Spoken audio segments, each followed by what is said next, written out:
Hello friends, welcome to Deepti Job Update channel. This is Divya friends. University Grants Commission UGC NET 2024 కానైతే notification అయితే release చేసుకుంది. ఎవరైతే UGC net అర్హతతో లెక్చరర్షిప్స్ కానీ లేకపోతే fellowships మీరు PhD చేయడానికి సంబంధించిన ఫెలోషిప్స్ సాధించాలి అనుకుంటున్నారంటే యూజీసీ నెట్ క్వాలిఫై అవ్వాల్సి అయితే ఉంటుంది ఫ్రెండ్స్. సో దీనివల్ల అసిస్టెంట్ ప్రొఫెసర్స్కి మీరు అప్లై చేసుకోవచ్చు, లేకపోతే బయట మామూలుగా అసిస్టెంట్ ప్రొఫెసర్ కాంట్రాక్ట్లో కానీ అట్లా ఇవి కూడా చాలా వాటికి అయితే ఉపయోగపడుతుంది. లెక్చరర్షిప్ ఉన్నట్లయితే మాత్రం మీకు చాలా వాటిల్లో అయితే మాత్రం అడుగుతారు ఫ్రెండ్స్, గేట్ ఆర్ నెట్ అనేసి. సో ఈ నెట్ ఉన్నట్లయితే చాలా అయితే ఉపయోగపడుతుంది అండ్ ప్రొఫెసర్స్ కూడా అప్లై చేసుకోవడానికి అయితే ఉపయోగపడుతుంది. యాడెడ్ అడ్వాంటేజ్కి అయితే ఉంటుంది ఫ్రెండ్స్. అలాగే మీరు పిహెచ్డీ చేసేటప్పుడు మీకు ఫెలోషిప్ కావాలి కదా, సో ఫెలోషిప్ పొంది పిహెచ్డీ చేయాలి అనుకుంటున్నారా అయితే ఈ ఎగ్జామ్ అయితే క్వాలిఫై అవ్వాల్సి అయితే ఉంటుంది. దీనికి ఎవరెవరు అప్లై చేయాలి, ఎలా అప్లై చేయాలి, step by step application form అయితే చూపిస్తాను ఫ్రెండ్స్. ఇంకా ఎవరైనా మన ఛానల్ యొక్క వీడియోస్ చూడకపోతే ఒకసారి క్విక్గా చూసేయండి. చాలా జెన్యూన్ ఇన్ఫర్మేషన్స్తో వీడియోస్ అయితే ఉన్నాయి, ఒకసారి క్విక్గా చూసుకుని అప్లై అయితే చేసుకోండి. అలాగే ఇప్పుడు చూడండి, యూనివర్సిటీ గ్రాంట్స్ కమిషన్ నుంచి వచ్చిన అఫీషియల్ వెబ్సైట్ నుంచి వచ్చింది ఫ్రెండ్స్. యూజీసీ నెట్ December 2024 క్లియర్గా అయితే ఇచ్చారు. ఈ ఇన్ఫర్మేషన్ బులెటిన్ అయితే వచ్చేసి 101 పేజెస్ అయితే ఉంది ఫ్రెండ్స్ ఇన్ఫర్మేషన్ బులెటిన్. సో అన్ని మెయిన్ ఇంపార్టెంట్ అయితే నేను కవర్ చేస్తాను. నేను లింక్ డిస్క్రిప్షన్ బాక్స్లో అయితే ఇస్తాను. సో కావాల్సిన వాళ్ళైతే వచ్చేసి మీ కేటగిరీకి సంబంధించింది మీకు ఏదైనా అదర్ అడిషనల్ ఇన్ఫర్మేషన్ కావాలంటే చెక్ చేసుకోండి. ఇక్కడ చూడండి, ఆన్లైన్ రిజిస్ట్రేషన్ అప్లికేషన్ 19 నవంబర్ నుంచి స్టార్ట్ అయింది. 10th December 2024 లాస్ట్ డేట్ అయితే ఇచ్చారు. Last date of successful transaction of examination fee అయితే వచ్చేసి 11th December 2024 వరకు ఉంది. మీకు ఫీ అనేది జనరల్ కేటగిరీ వాళ్ళకి 1150, అలాగే జనరల్ ఈబీసీ ఓబీసీ వాళ్ళకి 600 రూపీస్ అయితే ఉంది. ఓబీసీకి నిల్ అయితే ఉంది. ఓబీసీ ఎన్సీఎల్కి అయితే వచ్చేసి 600 rupees, SC ST persons with disability వాళ్ళకైతే 325. సో అంటే ప్రతి కేటగిరీ వాళ్ళు డబ్బులు పే చేయాలి, బట్ కేటగిరీ వైజ్ అయితే వచ్చేసి మనీ అనేది తగ్గుతూ వస్తుంది. అండ్ ఇక్కడ చూడండి ఫ్రెండ్స్, మీకు ఏదైనా కరెక్షన్స్ చేసుకోవాలి అనుకుంటే ఎడిట్ ఆప్షన్ ఏ రోజుల్లో యాక్టివేట్ అవుతుందో కూడా వీళ్ళకి క్లియర్గా అయితే ఇచ్చేసారు. 12th December 13th December రోజున ఎడిట్ ఆప్షన్ అనేది యాక్టివేట్ అవుతుంది. డ్యూరేషన్ ఆఫ్ ఎగ్జామినేషన్ 150 minutes అయితే ఉంటుంది. డేట్ ఆఫ్ ఎగ్జామినేషన్ కూడా క్లియర్గా అయితే ఇచ్చారు ఫ్రెండ్స్. మీకు జనవరి 1st నుంచి January 19th మధ్యలో అయితే ఉంటుంది. టైమింగ్ ఎగ్జామినేషన్ ఇంకా అదర్ వెబ్సైట్స్లో అయితే క్లియర్గా మెన్షన్ చేస్తామని క్లియర్గా అయితే చెప్పారు ఫ్రెండ్స్. అలాగే ఎగ్జామినేషన్ ప్యాటర్న్స్ కనుక చూసినట్లయితే చూడండి, test paper consisting of CBT computer based examination అయితే కండక్ట్ చేస్తారు అండ్ 100 మార్క్స్కి అయితే ఉంటుంది. నెంబర్ ఆఫ్ క్వశ్చన్స్ 50 అయితే ఉన్నాయి. Question paper 1 initiated to access teaching research aptitude. So it will be designed to reasoning ability, reading comprehensions, diverged thinking, general awareness of the candidates. Paper 1 ఆ విధంగా అయితే ఉంటుందని చెప్తున్నారు. పేపర్ 2 అయితే వచ్చేసి ఎవరి సబ్జెక్ట్ అయితే ఉందో ఆ సబ్జెక్ట్లో ఇక్కడ కొన్ని కోడ్స్ అయితే ఇచ్చారు ఫ్రెండ్స్. ఆ కోర్స్ వాళ్ళు మాత్రమే ఎలిజిబుల్ అయితే ఉంటుంది. సబ్జెక్ట్ అండ్ సిలబస్ కావాలంటే అపెండిక్స్ 2 చూసుకోమని క్లియర్గా చెప్తున్నారు. సో ఇక్కడ 3 hours టైం అయితే ఉంటుందని క్లియర్గా అది కూడా మెన్షన్ చేశారు ఫ్రెండ్స్. ఇంట్రెస్టెడ్ క్యాండిడేట్స్ అయితే చూసుకోండి, నేను చూపిస్తాను. ఎవరైతే ఎలిజిబిలిటీ ఉన్నారంటే దీనికి జనరల్ అన్రిజర్వ్డ్ ఓబీసీలో ఎవరైతే మాస్టర్ డిగ్రీ కంప్లీట్ చేసి 55% మార్క్స్ అయితే ఉండాలి. అలాగే ఏ సబ్జెక్ట్స్లో మాస్టర్ డిగ్రీ చేయాలో కూడా కింద ఒక అపెండిక్స్ 5లో అయితే ఇచ్చారు. పోస్ట్ గ్రాడ్యుయేషన్స్ వేటిలో చేస్తే అని చెప్పేసి నేను దాన్ని కూడా చూపిస్తాను ఫ్రెండ్స్. అపెండిక్సెస్ కూడా చూపిస్తాను అండ్ అప్లికేషన్ ప్రాసెస్ కూడా ఎక్స్ప్లెయిన్ అయితే చేస్తాను, చూడండి.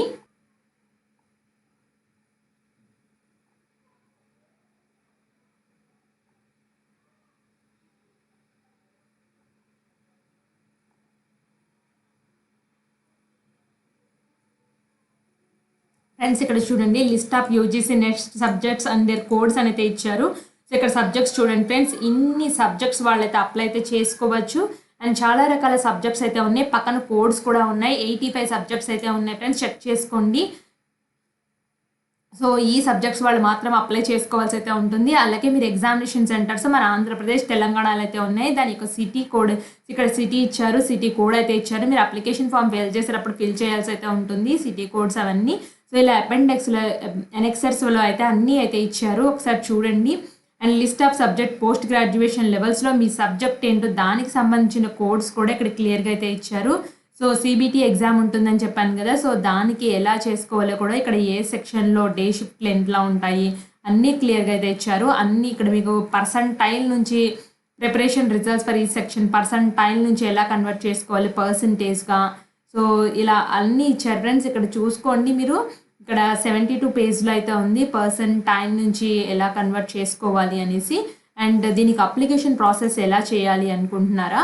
సో ఇదైతే అఫీషియల్ వెబ్సైట్ వాళ్ళు ఇచ్చిన link friends. Apply online registration, fill online application form, pay examination fee, ఇలా 3 స్టెప్స్ కంప్లీట్ చేస్తే అయితే మాత్రం కంప్లీట్ అవుతుంది. ఇదేంటంటే ఆల్రెడీ రిజిస్టర్ చేసుకున్న క్యాండిడేట్స్కి అయితే ఇది వెళ్ళండి. లేదు నేను న్యూ క్యాండిడేట్ రిజిస్టర్ హియర్ అని దగ్గర క్లిక్ చేసినట్లయితే మీకు ఈ విధంగా డౌన్లోడ్ ఇన్ఫర్మేషన్ బులెటిన్ అయితే ఉంది. దీన్ని క్లిక్ చేస్తేనే అప్పుడు ఈ ఇన్ఫర్మేషన్ బులెటిన్ ఏదైతే నేను ఎక్స్ప్లెయిన్ చేశాను స్టార్టింగ్లో అది అయితే డౌన్లోడ్ అయితే అవుతుంది. ఇక్కడ కూడా సమ్ బేసిక్ ఇన్స్ట్రక్షన్స్ అయితే ఉన్నాయి. ఫోటో ఎంత ఉండాలి, సిగ్నేచర్ ఎంత ఉండాలి, lower case, upper cases, password ఎంత ఉండాలి అనేసి నేను క్లిక్ హియర్ టు ప్రొసీడ్కి అయితే వెళ్తున్నాను. టిక్ బాక్స్లో టిక్ కొట్టి క్లిక్ హియర్ టు ప్రొసీడ్కి అయితే వెళ్ళండి. వెళ్ళినట్లయితే ఫర్దర్గా గైడ్కి తీసుకెళ్తుంది. I have Aadhaar number, I have DigiLocker account, I wish login అని చెప్పేసి ఉంది. I don't have DigiLocker account. ఇందులో ఏది ఉంటే మీకు పాన్ ఉంటే పాను, పాస్వర్డ్ ఉంటే పాస్వర్డ్, ఆధార్ కార్డ్. సో నేను ఆధార్ కార్డ్తో అయితే వెళ్తున్నాను. ఆధార్ కార్డ్ నెంబర్ ఇచ్చేసి జనరేట్ ఓటీపీకి అయితే వెళ్ళండి. ఫ్రెండ్స్ నేనైతే వచ్చేసి ఆధార్ నెంబర్తో లాగిన్ అయితే అయ్యాను. సో నా ఆధార్ డీటెయిల్స్లో ఉన్న ఫుల్ నేమ్ అయితే ఇక్కడ డిస్ప్లే అవుతుంది. నా క్యాండిడేట్ డేట్ ఆఫ్ బర్త్ అన్నీ అయితే డిస్ప్లే అయితే అవుతున్నాయి. ఇక్కడ ఫాదర్ నేమ్ మెన్షన్ చేయండి, అలాగే ఇక్కడ మదర్ నేమ్, ఇక్కడ డేట్ ఆఫ్ బర్త్ కూడా వచ్చేసింది ఫ్రెండ్స్. అలాగే email address, confirm email address, gender మేలా ఫీమేల్ మెన్షన్ చేయండి. ఇక్కడ mobile number, confirm mobile number, alternate mobile number, మీ నేషనాలిటీ ఏంటో ఇండియనా మెన్షన్ చేయండి, ఐడెంటిటీ టైప్ ఏంటో మెన్షన్ చేయండి. సో ఐడెంటిఫికేషన్ నెంబర్ ఏంటో రాయండి ఫ్రెండ్స్. అంటే ఐడెంటిటీ టైప్ అంటే పాన్ కార్డ్, ఆధార్ కార్డ్, అట్లాగా ఐడెంటిఫికేషన్ నెంబర్ అసైన్ చేస్తారు కదా దాన్ని మెన్షన్ చేయండి. ఇక్కడ పర్మనెంట్ అడ్రస్లో అంటే మీరు ఎక్కడ నివసిస్తున్నారో ఫుల్ డీటెయిల్గా అయితే ఇవ్వండి.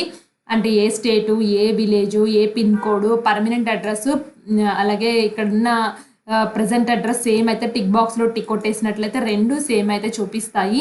And next choose password. Password అనేది 8x13 క్యారెక్టర్స్ పాస్వర్డ్ ఉండాలి. ఆ పాస్వర్డ్ని మళ్ళీ ఎంటర్ చేయండి. సెక్యూరిటీ క్వశ్చన్ ఉంది కదా, మీరు ఈ సెక్యూరిటీ క్వశ్చన్ అయితే ఏంటంటే పాస్వర్డ్ ఒకవేళ మర్చిపోతే ఈ సెక్యూరిటీ క్వశ్చన్ ద్వారా మీరు మళ్ళీ రీకలెక్ట్ చేసుకోవచ్చు. అందుకే సెక్యూరిటీ క్వశ్చన్ ఇచ్చే ఆన్సర్ సింపుల్గా ఇచ్చి గుర్తుపెట్టుకోండి. సెక్యూరిటీ పిన్ ఇచ్చేసి సబ్మిట్ అయితే చేయండి. సబ్మిట్ చేసినట్లయితే నెక్స్ట్ స్టెప్కి అయితే తీసుకెళ్తుంది. మీకు అన్ని డీటెయిల్స్ ఇచ్చింది అయితే ఇట్లా review page online registration form అని చెప్పేసి తీసుకొస్తుంది. సో ఇక్కడ ఏమన్నా మిస్టేక్స్ ఉంటే ఇక్కడ ఎడిట్ రిజిస్ట్రేషన్ ఫామ్ అనే ఆప్షన్ ఉంది కదా, అందులో సెర్చ్ చేసుకోవచ్చు. లేదా సబ్మిట్ బటన్ ప్రెస్ చేసినా పర్వాలేదు ఫ్రెండ్స్. సో మీరైతే ఎడిట్ ఇందులోనే రివ్యూలోనే చెక్ చేసుకోవాలి. నేను ఇచ్చిన పర్సనల్ డీటెయిల్స్, అడ్రస్ ఇవైతే ఇస్తాను కదా, సో అన్నీ 1-2 సార్లు చెక్ చేసుకోండి. మిస్టేక్స్ ఏమన్నా ఉంటే ఈ స్టెప్లో సరి చేసుకోవడానికి అయితే అవకాశం అయితే ఉంది.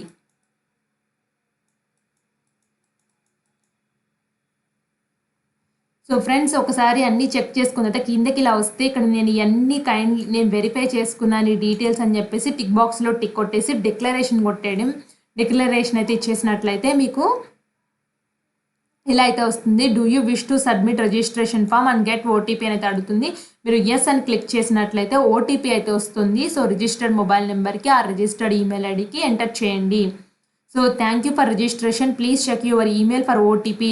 సో ఈమెయిల్ ఐడికి ఓటీపీ వస్తుందని చెప్పారు. సో ఈమెయిల్కి ఇచ్చిన ఓటీపీని అయితే ఎంటర్ చేసేయండి. అలాగే ఇక్కడ ఇచ్చిన సెక్యూరిటీ పిన్ కూడా ఎంటర్ చేసేయండి.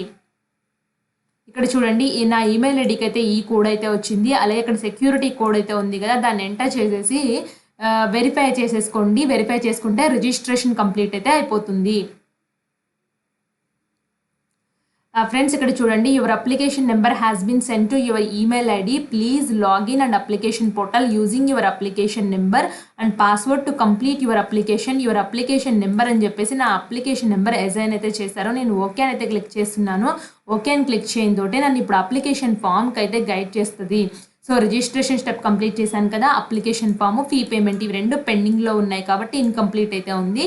సో నేను కంప్లీట్ అప్లికేషన్ ఫామ్ అయితే ఉంది కదా, దాన్ని అయితే క్లిక్ చేస్తున్నాను. సో ఫ్రెండ్స్ కంప్లీట్ అప్లికేషన్ ఫామ్కి వచ్చినట్లయితే ఇక్కడ present address for contact details అయితే ఉంది. సో అడ్రస్ అయితే ఇచ్చేయండి. సో నెక్స్ట్ అంటే మీది ఏ స్టేటు అన్నీ ఉన్నాయి కదా, సో ఒకసారి అయితే చూపిస్తుంది. సో ప్రెజెంట్ పర్మనెంట్ అడ్రస్ ఏంటో అది కూడా మెన్షన్ చేయండి ఫ్రెండ్స్. ఇవి 2 సేమ్ అయితే మాత్రం టిక్ బాక్స్లో టిక్ కొట్టేయండి, వచ్చేస్తుంది. సో ఇక్కడ ఇచ్చిన క్యాప్చాన్ ఎంటర్ చేసేయండి. ఐ అగ్రీ దగ్గర సేవ్ అండ్ నెక్స్ట్కి అయితే వెళ్ళండి. ఫ్రెండ్స్ నెక్స్ట్ కాంటాక్ట్ డీటెయిల్స్ అయిపోయిన తర్వాత పర్సనల్ డీటెయిల్స్ తీసుకొచ్చింది. పర్సనల్ డీటెయిల్స్లో candidate name, date of birth, gender, మీ ఫాదర్ నేమ్, మీ మదర్ నేమ్, మీ నేషనాలిటీ, కేటగిరీ ఏంటి అంటే కేటగిరీ జనరలా, మీ ఏ కేటగిరీ అయితే అది, మీ ఐడెంటిటీ మార్క్స్ అంటే ఆధార్ కార్డులో ఎలా ఉంటాయో అలా మెన్షన్ చేయండి. మీ 10th క్లాస్లో any valid government identity with photograph except Aadhaar number. So identity type friends, ఇక్కడ ఐడెంటిటీ టైప్ అంటే ఫ్రెండ్స్ ఆధార్ కార్డ్ తప్ప any other valid government identity with photograph ఉన్నది పెట్టాలి.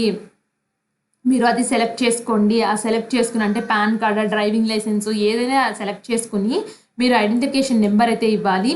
మీ స్టేట్ డొమిసైల్ అంటే మీరు ఏ స్టేట్కి సంబంధించిన వాళ్ళు అదైతే ఇవ్వండి. ఆర్ఏ పీడబ్ల్యూడి క్యాండిడేట్ అయితే ఎస్ పెడితే డీటెయిల్స్ ఇవ్వండి, నో పెడితే అసలు ఏమి ఇవ్వాల్సిన అవసరమే లేదు. So are you disable person అయితే అడుగుతుంది, ఆర్ యూ డయాబెటిక్ పర్సన్ అయితే అడుగుతున్నారు. డయాబెటిక్ పర్సన్ అయితే నేను కాదు కాబట్టి నో అని పెడుతున్నాను. ఒకవేళ ఎస్ పెడితే ఎస్ పెట్టండి. మీ యాన్యువల్ ఫ్యామిలీ ఇన్కమ్ ఎంత అని చెప్పేసి మెన్షన్ చేయమంటున్నారు, మెన్షన్ చేయండి. ఇక్కడ ఇచ్చిన క్యాప్షన్ అంటే చేసి ఐ అగ్రీలో వచ్చేసి నెక్స్ట్ సేవ్ అండ్ నెక్స్ట్కి అయితే వెళ్ళండి. సో సేవ్ అండ్ నెక్స్ట్కి వెళ్ళిన తర్వాత ఈ విధంగా క్వాలిఫికేషన్ డీటెయిల్స్కి తీసుకొస్తుంది. క్వాలిఫికేషన్ డీటెయిల్స్కి దీనికి కంపల్సరీగా పోస్ట్ గ్రాడ్యుయేషన్ అయితే ఉండాలి. సో 1 year అండర్ గ్రాడ్యుయేట్ ప్రోగ్రాంలో అయితే ఉంది. పాస్ స్టేటస్ పాస్ అయిపోయాను. సో మీరు ఎక్కడ చదివారు, ఏ యూనివర్సిటీలో చదివారు, ఎంత మార్క్స్ వచ్చాయంటే చేసి క్యాప్షన్ ఎంటర్ చేసి ఐ అగ్రీ దగ్గర క్లిక్ చేసుకుని నెక్స్ట్ సేవ్కి అయితే వెళ్ళండి. నెక్స్ట్ సేవ్కి వెళ్ళిన తర్వాత ఇక్కడ మీరు పిహెచ్డి కానీ అండ్ అదర్ డీటెయిల్స్ ఇంకా రీసెర్చ్ ఎక్స్ సర్వీస్ మ్యాన్ అయిన డీటెయిల్స్ ఉంటే మాత్రం అవి కూడా మెన్షన్ చేయండి. సో ఇచ్చేసి క్యాప్షన్ ఎంటర్ చేసి సేవ్ అండ్ నెక్స్ట్కి వెళ్ళండి. సో నెక్స్ట్కి వెళ్ళిన తర్వాత సో మీరు అప్లయింగ్ ఫర్ అసిస్టెంట్ ప్రొఫెసర్కి అప్లై చేస్తున్నారు అంటే అసిస్టెంట్ ప్రొఫెసర్కి విత్ నెట్కి అప్లై చేస్తున్నారా, జేఆర్ఎఫ్కా, పిహెచ్డి ఓన్లీ అనేది అప్లై చేస్తున్నారు. సో మీకు జూనియర్ రీసెర్చ్ ఫెలోషిప్, పిహెచ్డి మీరు 3 కావాలంటే 3 కూడా టిక్ బాక్స్లో టిక్ కొట్టేయచ్చు. మీ సబ్జెక్ట్ కోడ్ ఇక్కడ సెలెక్ట్ చేసుకోండి, డ్రాప్ డౌన్ బాక్స్లో అయితే ఉంటుంది. అలాగే first choice of examination state, second choice of examination state, third choice of examination state, fourth choice of examination state, me father Guardian education ఏంటి, మీ mother education అంటే house wife, illiterate అని కూడా పెట్టచ్చు friends. Father అయితే ఏంటో mention చేయండి. అలాగే father occupation ఏంటి, మదర్ ఆక్యుపేషన్ అంటే ఏ వృత్తులు చేస్తున్నారు ఫాదర్ మదర్ అవి కూడా మెన్షన్ చేసి ఇక్కడ ప్రతిదానికి క్యాప్చర్ అయితే ఉంటుంది. అది ఎంటర్ చేసి ఐ అగ్రీ దగ్గర టిక్ బాక్స్లో టిక్ కొట్టేసి సేవ్ అండ్ నెక్స్ట్కి అయితే వెళ్ళండి. అలా వెళ్ళినట్లయితే మీకు అప్లోడ్ డాక్యుమెంట్స్కి అయితే వస్తుంది. ఈ డాక్యుమెంట్స్లో మీ ఫోటోగ్రాఫ్ సైజ్ అనేది 10 to 200 అయితే ఉండాలి. సిగ్నేచర్ కూడా 4 నుంచి 30 KB మధ్యలో ఉండాలి. అలాగే పీడబ్ల్యూడి వాళ్ళకైతే వచ్చేసి 50 to 300 KB డాక్యుమెంట్స్ అయితే ఉండాలి. వాటిని అయితే అప్లోడ్ చేసేయండి. అప్లోడ్ చేసి సేవ్ అండ్ నెక్స్ట్కి అయితే వెళ్ళిపోండి. సేవ్ అండ్ నెక్స్ట్కి వెళ్ళినట్లయితే ఫైనల్ సబ్మిట్కి అయితే తీసుకొస్తుంది. సో ఇక్కడ మీరు ఇచ్చిన ఫైనల్ సబ్మిట్ బటన్ కూడా ఉంటుంది ఫ్రెండ్స్. అన్ని డీటెయిల్స్ చెక్ చేసుకోండి, పర్సనల్ డీటెయిల్స్, అలాగే కాంటాక్ట్ డీటెయిల్స్ ఇచ్చారు కదా అవి, క్వాలిఫికేషన్ డీటెయిల్స్ అవి, ఎడిషనల్ డీటెయిల్స్, అలాగే ఎగ్జామ్ సెంటర్ డీటెయిల్స్ ఇచ్చుకున్నారు కదా అన్ని. ఫస్ట్ ఏం సెంటర్స్ పెడతారో ఫస్ట్ 4 చాయిసెస్ అయితే అడుగుతుంది. ఆ 4 చాయిసెస్ అయితే ఇవ్వండి. మీ ఫోటోగ్రాఫ్ సరిగ్గా వచ్చిందా, మీ సిగ్నేచర్ సరిగ్గా వచ్చిందా, మీ పీడబ్ల్యూడి డాక్యుమెంట్ ఉన్న వాళ్ళైతే మెన్షన్ చేశారు కదా అన్నీ చెక్ చేసుకొని మీ మొబైల్ నెంబర్ అయితే ఇక్కడ ఇచ్చేసి క్యాప్చర్ ఎంటర్ చేయండి. క్యాప్చర్ ఎంటర్ చేసి సెండ్ ఓటీపీకి అయితే వెళ్ళండి. సెండ్ ఓటీపీకి వెళ్తే మాత్రం ఓటీపీ ఎంటర్ చేసుకొని వెరిఫై ఓటీపీకి వెళ్ళండి. సో మీ మొబైల్ నెంబర్ అనేది వెరిఫై అయితే అయిపోతుంది. సో నెక్స్ట్ అయితే వచ్చేసి రిజిస్ట్రేషన్ కంప్లీట్ అయితే అయిపోయింది. అప్లికేషన్ ఫామ్ ఇన్కంప్లీట్ అంది. So next complete application form అయితే ఉంది ఫ్రెండ్స్. చూడండి your mobile number is verified అయితే వస్తుంది క్లియర్గా. సో మీ మొబైల్ నెంబర్ అయితే వెరిఫై అయితే అయిపోతుంది. సో నెక్స్ట్ అయితే వచ్చేసి ఇక్కడ చూడండి రివ్యూ పేజ్కి అయితే తీసుకొస్తుంది. ఇలాగా అన్ని లాస్ట్లో అయితే ఈ విధంగా ఉంటాయి. టిక్ బాక్స్లో అన్నీ నేను చెక్ చేసుకున్నాను టిక్ బాక్స్లో టిక్ కొట్టేసి ఫైనల్ సబ్మిట్కి అయితే వెళ్ళండి. సో ఫైనల్ సబ్మిట్కి వెళ్తే ఈ విధంగా అయితే అడుగుతుంది. So your application form submitted successfully అయితే అడుగుతుంది. అప్లికేషన్ నెంబర్ జనరేట్ చేసింది. సో అవన్నీ అయితే జనరేట్ అయితే చేస్తుంది ఫ్రెండ్స్. పేమెంట్ స్టెప్కి అయితే తీసుకెళ్తుంది. సో మీరు పేమెంట్ అయితే వచ్చేసి ఇక్కడ నెక్స్ట్లో పేమెంట్ స్టెప్ అయితే క్లిక్ చేయండి. పేమెంట్ దగ్గరికి తీసుకెళ్ళిన తర్వాత సో మీరు ఏ విధంగా ఫీ పే చేస్తారైతే అడుగుతుంది. అంటే మీరు గేట్వే ద్వారానా, నెట్ బ్యాంకింగ్, క్రెడిట్ కార్డా, డెబిట్ కార్డా ఏ విధంగా ఫీ పే చేస్తారో ఆ విధంగా అయితే పే చేసేయండి. పే చేసిన తర్వాత మీకు ఇట్లాగా ID number, transaction ID, examination fee అయితే వస్తుంది. అలాగే పేమెంట్ సబ్మిషన్ డేట్ అవన్నీ అయితే వస్తాయి. సో నా పేమెంట్ సక్సెస్ అయింది కాబట్టి సక్సెస్ అయిందని చూపిస్తుంది. సో మీరు ఎలాగైనా ఫీ అయితే పేమెంట్ అయితే చేయొచ్చు. అక్కడ వాళ్ళు చూపించారు కదా ఫ్రెండ్స్ అమౌంట్. సో ఇదైతే వచ్చేసి జనరల్ వీళ్ళు అఫీషియల్ వెబ్సైట్లోని అఫీషియల్ బ్రోచర్లోనే ఇచ్చారు friends. Application form step by step అని చెప్పేసి ఇంకా క్లియర్గా ఉంటుందని నేనైతే ఎక్స్ప్లెయిన్ అయితే చేశాను. చివరి వరకు వాళ్ళు క్లియర్గా చెప్పారు ఇలా సక్సెస్ అనేది రావాలి, అప్పటి వరకు మీరైతే చేయాలి ఫ్రెండ్స్. అన్ని స్టెప్స్ ఇక్కడ ఏవైతే స్టెప్స్ ఉన్నాయో అన్ని టిక్ బాక్స్లో టిక్ మార్క్స్ అయితే వస్తూ ఉంటాయి. సో నేను చూపిస్తాను ఫ్రెండ్స్ ఆ స్టెప్స్ కూడా ఏంటనేసి. ఆ 3 స్టెప్స్ కంప్లీట్ అయిపోవాలి. Registration complete, application form complete అవ్వాలి, ఫీ పేమెంట్ కంప్లీట్ అవ్వాలి. ఇలా అన్ని టిక్ బాక్స్‌లో గ్రీన్ కలర్‌లో టర్న్ అవ్వాలి ఫ్రెండ్స్. అలాగే మీ మొబైల్ నెంబర్ కూడా వెరిఫై చేసుకోవాలి. సో ఇలా అన్నీ వెరిఫై చేసుకున్న తర్వాత మాత్రమే మీరు లాగౌట్ అయితే చేయండి. సో ఫీ పేమెంట్ అనేది చాలా ఈజీగా ఉంటుంది friends. Net banking, credit card, debit card, UPI payment ఏ విధంగానైనా సరే అమౌంట్ అనేది పే చేయొచ్చు. వాళ్ళే మీ కేటగిరీ తగ్గట్టుగా కూడా ఎంత అమౌంటో చూపిస్తారు. సో నేను ఆల్రెడీ చెప్పాను ఫ్రెండ్స్ అప్లికేషన్ అంటే దీనికి ముందలే నోటిఫికేషన్ చెప్పేటప్పుడు ఏ కేటగిరీ వాళ్ళు ఎంత ఫీ పేమెంట్ చేయాలో అనేసి. ఇంట్రెస్టెడ్ క్యాండిడేట్స్ ఉంటే ఒకసారి ముందరికెళ్ళి చూడండి. మీకు డౌట్ ఉంటే మాత్రం. అండ్ అప్లికేషన్ ప్రాసెస్లో కూడా స్టిల్ మీకు ఏదైనా డౌట్ ఉంటే కామెంట్ బాక్స్లో కామెంట్ చేయండి, తప్పకుండా రిప్లై అయితే ఇస్తాను. అండ్ మీకైతే అర్థమైందైతే అనుకుంటున్నాను friends detail notification application process. ఇలాంటి మరిన్ని అప్డేట్స్ కోసం మన ఛానల్ సబ్స్క్రైబ్ చేయండి. Thanks for watching.